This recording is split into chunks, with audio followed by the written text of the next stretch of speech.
여러분 안녕하십니까? 뉴스데스크 강원입니다. 어제 엿새 만에 도내 코로나19 신규 확진자가 10,000명대 아래로 내려간 가운데 오늘은 오후 6시 기준으로 6,408명이 확진됐습니다. 시군별로는 춘천 1,761명, 원주 1,230명, 강릉 862명, 속초 331명, 홍천 302명, 삼척 222명 등으로 누적 확진자 수는 30만 명에 달하고 있습니다. 오늘 0시 기준 중환자 병상 가동률은 95%로 지난 20일 100%까지 치솟은 뒤 여드레째 90%대를 유지하고 있습니다.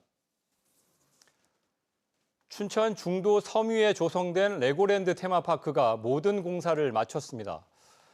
준공식을 통해 그동안 베일에 쌓여있던 시설 대부분을 지역 주민들에게 공개했습니다. 춘천 레고랜드는 시범 운영을 거쳐 오는 5월 5일 어린이날에 정식 개장합니다. 백승호 기자가 보도합니다. 레고 브릭으로 만든 열쇠가 전달되고 축포가 터집니다. 이 레고 열쇠의 전달은 테마파크 공사가 모두 끝났다는 의미로 사업 시작 11년 만에 춘천 레고랜드가 문을 열 수 있게 됐습니다. 전 세계 10번째 레고랜드이자 섬 위에 조성된 유일한 레고 테마파크입니다. 다문화 가정 어린이 등이 특별 초청돼 레고 모형과 함께 사진을 찍고 놀이시설을 즐겼습니다. 전 세계에 10군데만 있어서 춘천에 있다는 게 영광스러워요. 레고 브릭으로 만든 강원도의 관광 명소와 서울 여의도, 부산 해운대 등의 미니랜드가 테마파크 가운데 있고 레고 캐슬과 닌자고, 해적의 바다 등 아이들이 좋아하는 테마 구역이 곳곳에 마련됐습니다. 5월 5일에 완전히 완공될 예정이니까 빨리 오는 게 좋을 것 같아요. 춘천 레고랜드는 5월 5일 어린이날에 정식 개장합니다. 레고랜드가 전망하는 연간 방문객은 150만 명에서 200만 명 사이. 2살에서 12살 아이가 있는 가족들이 핵심 고객층입니다. It's a very big market with a very strong demand for really good quality leisure experiences. So you will be hearing more investments from us in the future. 레고랜드의 채용 인원이 당초 예상보다 10분의 1로 줄고 고용 형태도 비정규직이 많다는 지적이 나오자 정식 개장하면 400~500명을 더 채용한다는 답변이 나왔습니다. 비정규직이나 정규직의 어떤 그 차이를 두는 그 개념보다는 모두 다 레고랜드 코리아 리조트의 직원입니다. 레고랜드로 들어가는 입구가 좁아 교통 대란이 우려된다는 지적에 대해서는 사전 예약 시스템을 통해 방문객 수를 조정할 수 있고 4월 한 달 동안 시범 운영을 통해 개선책을 마련하겠다고 밝혔습니다. MBC 뉴스 백수호입니다. 사학 비리로 물의를 빚은 구재단과의 갈등으로 오랜 시간 내용을 겪었던 상지대학교. 2018년 이후 대학은 정상화됐지만 이젠 학령 인구 감소에 직격탄을 맞고 있습니다. 상지대가 공공성과 투명성을 앞세운 사학 혁신으로 활로를 모색하고 있습니다. 윤하은 기자가 취재했습니다. 지난 2010년 사학 비리로 구속된 김문기 전 상지대 이사장이 총장으로 학교에 복귀하면서 상지대 사태는 일파만파 커지기 시작했습니다. 이후 구재단 인사들이 다수인 이사회가 꾸려졌고 2014년에는 김문기 전 이사장의 아들이 신임 이사장에 선출되면서 갈등은 최고조에 달했습니다. 비리로 물러났던 구재단 측이 이사회를 장악하면서 이사회가 어떤 결정을 하는지 구성원들은 알 수가 없었습니다. 비단 상지대뿐 아니라 폐쇄적인 이사회는 사학 비리가 끊이지 않는 근본 원인으로 지적돼 왔습니다. 상지대가 사학 최초로 이사회를 열린 방식으로 운영합니다. 정관까지 수정해 대학 구성원들의 이사회 참관을 제도화한 겁니다. 교수와 학생, 동문 등이 법인 이사회에 참관할 수 있고 심의 결과에 대한 이의 신청도 할 수 있게 됩니다. 기존의 사립대학에서는 찾아볼 수 없는 획기적인 변화입니다. 또 법인 교비 회계, 자산 관리, 재정 운용 방안 등을 논의하는 재정위원회를 신설해 미약하지만 재정에 관해서는 이사회를 견제할 수 있는 절차도 마련했습니다. 업무 추진비 등 불투명하던 내용이 공개되고 학교 운영 전반을 구성원이 감시할 길도 열렸습니다.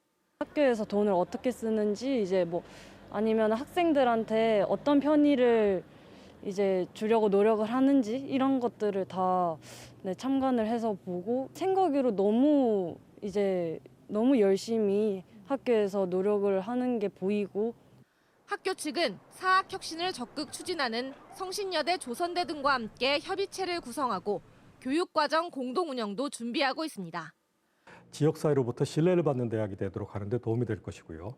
구성원 모두가 그 열린 운영에 참여할 수 있게 됨으로써 신뢰할 수 있는 대학이 됨으로써 앞으로 학생 유치에도 궁극적으로는 도움이 될 것이라고 생각을 합니다. 신입생 미달 사태 등 지방대학의 위기 속에 투명성과 공공성을 높이는 공영형 사립대로의 전환을 통해 활로를 찾겠다는 상지대. 강도 높은 학사 개편과 구조조정 일색의 대책이 아니라 민주적 방식의 학교 운영이 대학 경쟁력 강화라는 가시적 성과로 이어질 수 있을지 지역사회는 물론 교육계의 관심을 끌고 있습니다.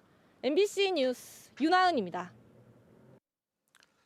강원도의 정주 여건은 좋은 반면 사회 안전 기반은 취약한 것으로 나타났습니다. 통계청이 발표한 2021 한국의 사회 지표를 보면 2020년 기준 강원도의 1인당 주거 면적은 33.1제곱미터로 경북에 이어 가장 넓었습니다. 강원도 평균 통근 시간은 19.6분으로 전남 다음으로 짧았습니다. 하지만 인구 100만 명당 화재 사망자 수는 12.6명으로 전국에서 가장 높았고 범죄율도 인구 10만 명당 3,402건으로 전국에서 5번째로 높았습니다. 도내 기름값이 이번 주도 상승세를 이어가고 있습니다. 한국석유공사 유가정보 서비스에 따르면 27일 기준 도내 주유소 휘발유 평균 가격은 지난주보다 5원 오른 1,998원을 기록했습니다. 경유 판매 가격은 리터당 1,923원으로 지난주보다 10원 오르면서 더 큰 폭의 상승세를 보였습니다.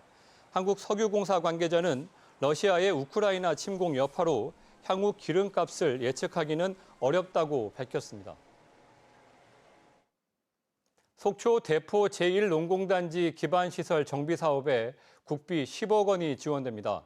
속초시에 따르면 대포 제1농공단지 기반시설 정비 사업은 산업통상자원부에서 산업단지 환경 개선을 지원하는 활력 있고 아름다운 거리 조성 사업에 최종 선정돼 국비 10억 원을 확보했습니다.